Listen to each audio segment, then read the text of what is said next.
Chers apprenants du tronc commun, aujourd'hui je vais vous présenter une leçon de l'activité de lecture qui s'inscrit dans le troisième module relatif au Chevalier double de son auteur Théophile Gautier. Ce passage prend place vers la fin plutôt de la nouvelle fantastique. Il s'agit donc de l'exhibit. Pour les objectifs de la science, vous allez essayer de repérer la situation finale de la nouvelle étudiée et dans un deuxième temps, vous allez identifier la moralité de l'œuvre. Pour la stratégie à adopter, elle sera la lecture méthodique. Passons maintenant à la lecture de l'extrait. La tempête était des plus violentes. La neige tourbillonnait et permettait à peine de distinguer la terre du ciel. Une spirale de courbeaux. Malgré les abois de Fenris et de Murg qui sautaient en l'air pour les saisir, tournoyaient sinistrement au-dessus du panache d'Oluf. À leur tête était le courbeau luisant, comme le jet qui battait la mesure sur l'épaule des chanteurs bohémiens. Fenris et Murg s'arrêtent subitement. Leurs naseaux mobiles hument l'air avec inquiétude. Ils subodorent la présence d'un ennemi. Ce n'est point un loup ni un renard. Un loup et un renard ne seraient qu'une bouchée pour ces braves chiens. Un bruit de pas se fait entendre, et bientôt paraît au détour du chemin un chevalier monté sur un cheval de grande taille et suivi de deux chiens énormes. Vous l'auriez pris pour Oluf. Il était armé exactement de même, avec un surcot historié du même blason. Seulement, il portait sur son casque une plume rouge au lieu d'une verte. La route était si étroite qu'il fallait que l'un des deux chevaliers reculât. « Seigneur Oluf, reculez-vous pour que je passe, » dit le chevalier à la visière baissée. « Le voyage que je fais est un long voyage. On m'attend. Il faut que j'arrive. Par la moustache de mon père, c'est vous qui reculerez. Je viens en rendez-vous d'amour et les amoureux sont pressés, » répondit Oluf en portant la main sur la garde de son épée. L'inconnu tira la sienne et le combat commença. Les épées en tombant sur l'émail d'acier, on faisait jaillir des gerbes d'étincelles pétillantes. Bientôt, quoique d'une trempe supérieure, elles furent ébréchées comme des scies. On y prit les combattants à travers la fumée de leurs chevaux et la brume de leur respiration haletante pour de noirs forgerons acharnés sur un fer rouge. Les chevaux, animés de la même rage que leur maître, mordaient à belles dents leurs coups veineux et s'enlevaient des lambeaux de poitrail. Ils s'agitaient avec du soubresaut furieux, se dressaient sur leurs pieds de derrière et se servant de leurs sabots comme de poings fermés. Ils se portaient des coups terribles, pendant que leurs cavaliers se martelaient affreusement par-dessus leur tête. Les chiens n'étaient qu'une morsure et qu'un hurlement. Les gouttes de sang suintant à travers les écailles imbriquées, les armures et tombent toutes tièdes sur la neige. Il faisait de petites trous roses. Au bout de peu d'instants, l'on aurait dit un crible, tant les gouttes tombaient fricantes et pressées. Les deux chevaliers était blessé. Chose étrange, Oluf sentait les coups qu'il portait au chevalier inconnu. Il souffre des blessures qu'il faisait et celles qu'il recevait. Il avait éprouvé un grand froid dans la poitrine, comme d'un fer qui entrerait et chercherait le cœur. Et pourtant, sa cuirasse n'était pas faussée à l'endroit du cœur.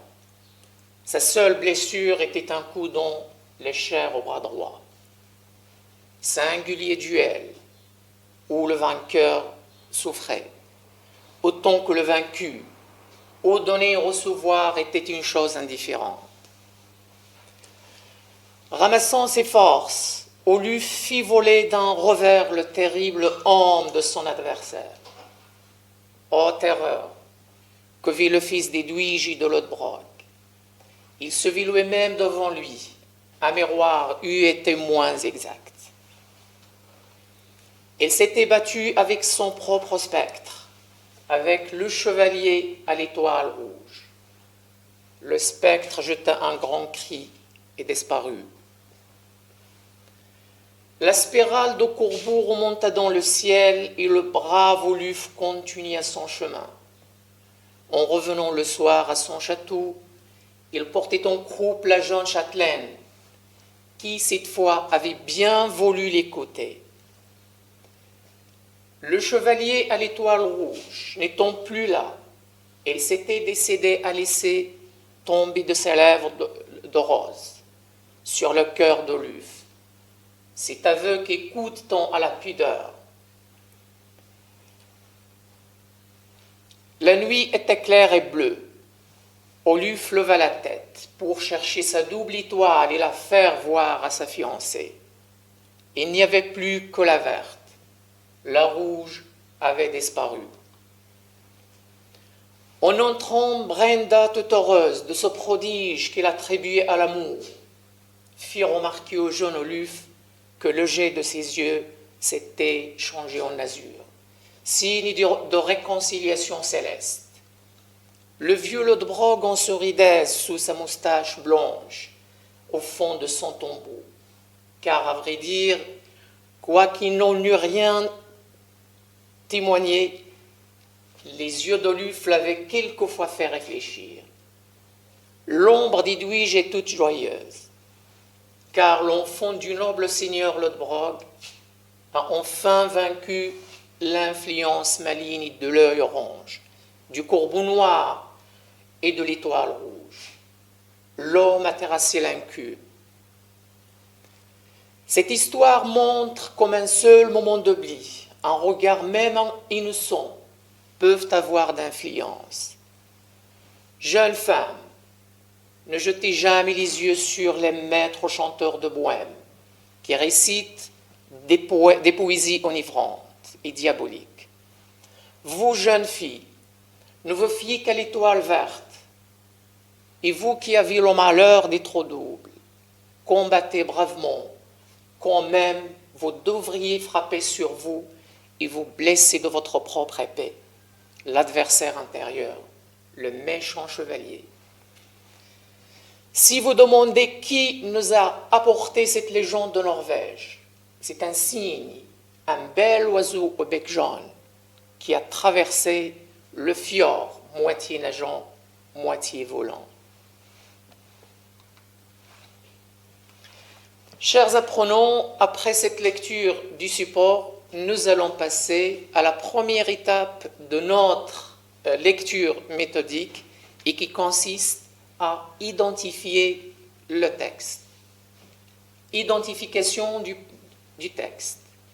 Le titre de l'œuvre, l'auteur, la date de parution, le genre littéraire, le type de texte, personnage, lieu. Pour le titre de l'œuvre, vous avez le chevalier double.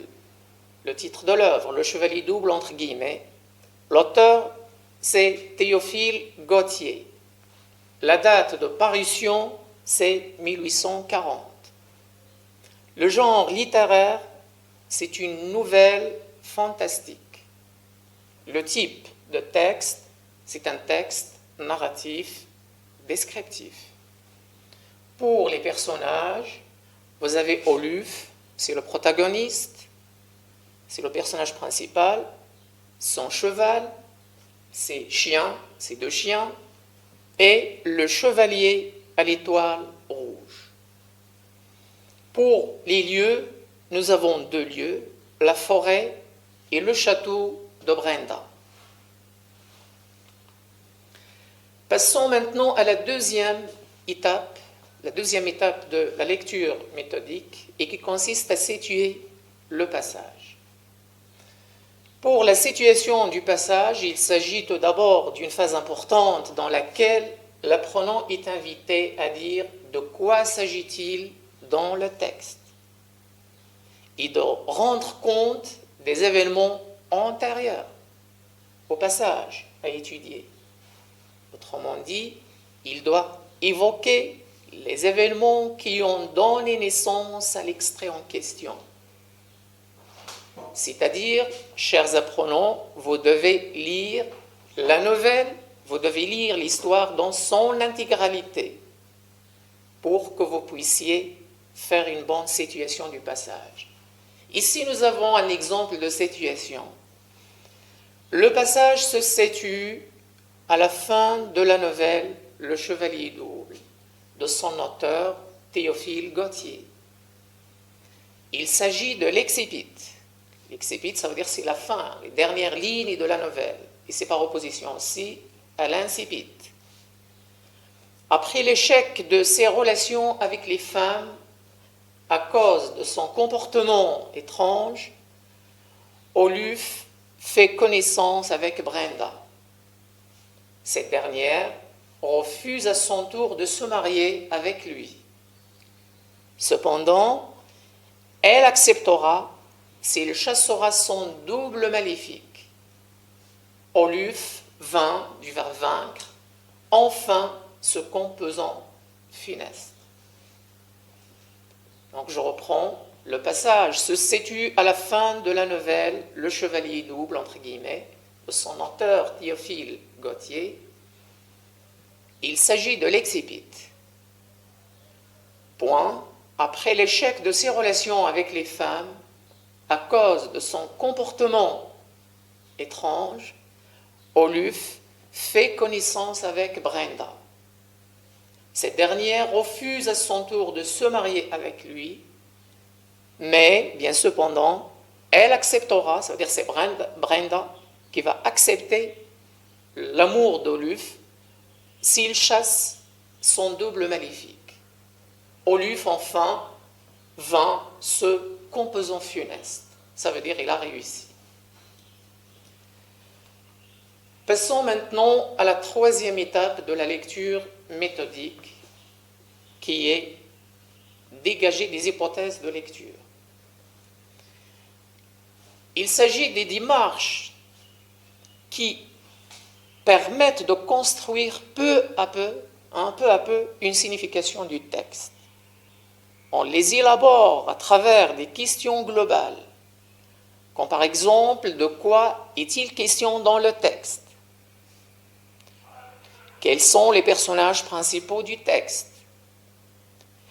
Quel est le thème dominant abordé dans le texte? Comment le narrateur évoque-t-il ce thème? Donc, c'est souvent le genre de questions qu'on peut se poser pour élaborer des hypothèses de lecture. Pour nos questions, bien des questions concernant notre passage à étudier, je vous ai proposé les questions suivantes. La première, quels sont les deux personnages principaux du texte? La deuxième question, que font-ils? La troisième question, par quoi le combat s'est-il terminé? Et la dernière, Brenda accepte-t-elle l'amour d'Oluf? Brenda accepte-t-elle l'amour d'Oluf? Donc après ces questions, nous allons passer à des réponses possibles à ces questions posées. Les deux personnages principaux du texte sont Oluf et un chevalier qui lui ressemble complètement. La deuxième question, que font-ils? Eh bien, ils se combattent. Ils mènent un combat. La troisième question, le combat s'est-il terminé par la victoire d'Oluf? C'est lui qui a emporté le combat. Et la disparition du chevalier à l'étoile rouge et des corbeaux. Est-ce que Brenda accepte-t-elle l'amour d'Oluf? La réponse ne peut être que positive, c'est oui, Brenda accepte enfin l'amour d'Oluf.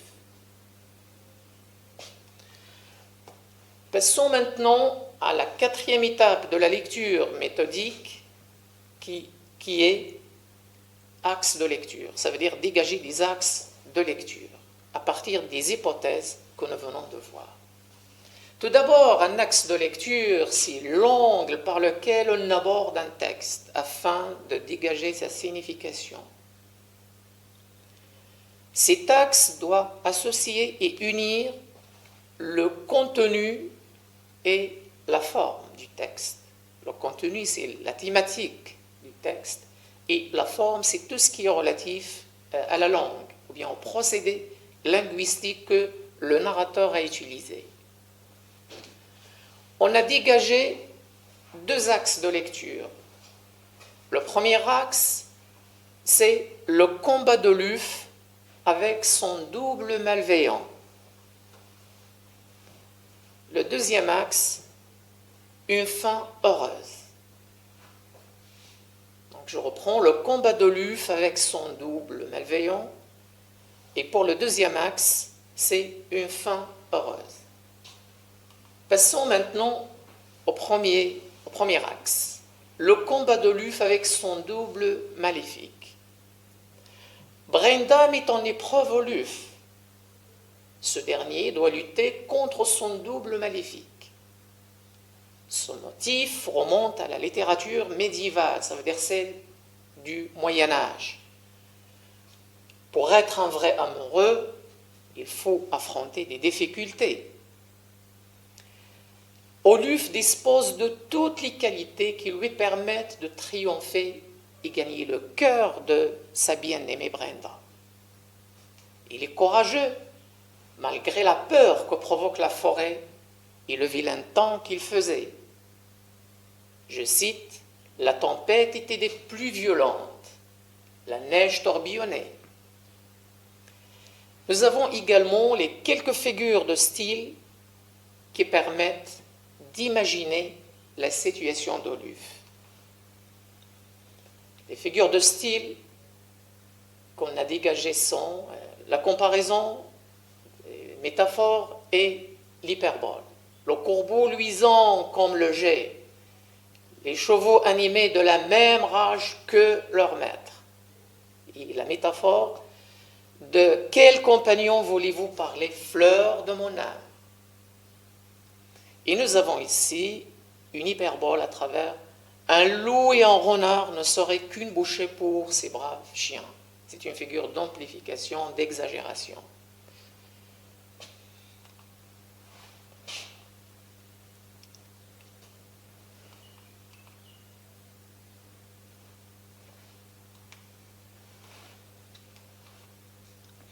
Toujours dans le cadre du premier axe, nous avons un champ lexical du combat.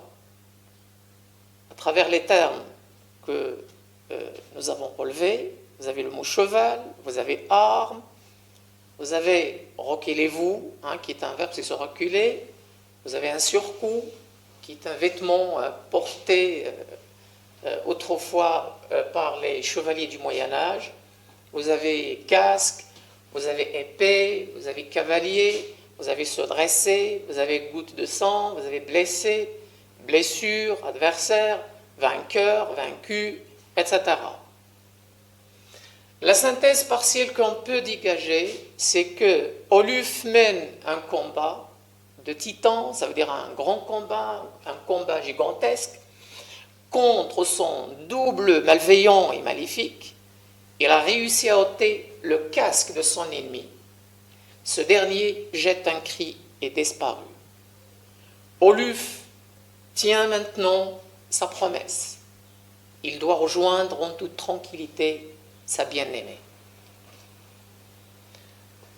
Passons maintenant au deuxième axe de lecture qui est une fin heureuse. Après le combat, on a une fin heureuse. De retour au château, Oluf est accueilli comme un héros. Brenda accepte enfin son amour. Ils se marieront et mèneront une vie paisible et calme. Nous avons un champ lexical du bonheur à travers le mot amour. Vous avez heureuse, vous avez aise, vous avez joyeuse, etc. Après les axes de lecture, nous allons passer à la synthèse générale qu'on peut dégager après donc le développement des deux axes en question. Enfin, Oluf a pu plutôt se débarrasser de son double maléfique. L'amour d'Oluf pour Brenda l'a motivé et l'a encouragé à combattre son double. Cet exploit réalisé a fait régner le bonheur dans le château de la famille Lodbrok. Toute l'œuvre est un symbole des conflits incessants, continuels, éternels entre le bien et le mal. Donc je reprends. Enfin, Oluf a pu se débarrasser de son double maléfique. L'amour d'Oluf pour Brenda l'a motivé et l'a encouragé à combattre son double. Cet exploit réalisé par Oluf a fait régner le bonheur dans le château de la famille de Lodbrok, mais aussi dans le château de la jeune châtelaine Brenda. Toute l'œuvre est un symbole des conflits incessants, continuels et éternels entre le bien et le mal.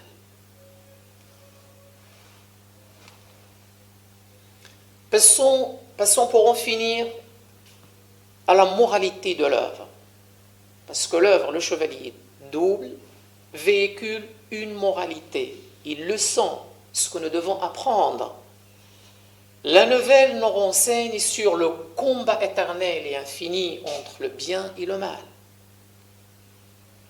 Cependant, il ne faut jamais se laisser influencer par des ondes négatives. Je cite, « Ne jetez pas les yeux sur les maîtres chanteurs de Bohème. » Ensuite, il ne faut pas céder au mal, mais il faut le vaincre. Autrement dit, il faut que le bien règne sur le mal. Je reprends pour la moralité. Et la leçon que cette nouvelle peut nous procurer, c'est que la nouvelle nous renseigne sur le combat éternel et le combat infini et continuel.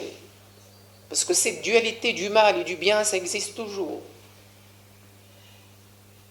Mais il ne faut pas se laisser influencer par des ondes négatives. Ne jetez jamais les yeux sur les maîtres chanteurs de Bohème.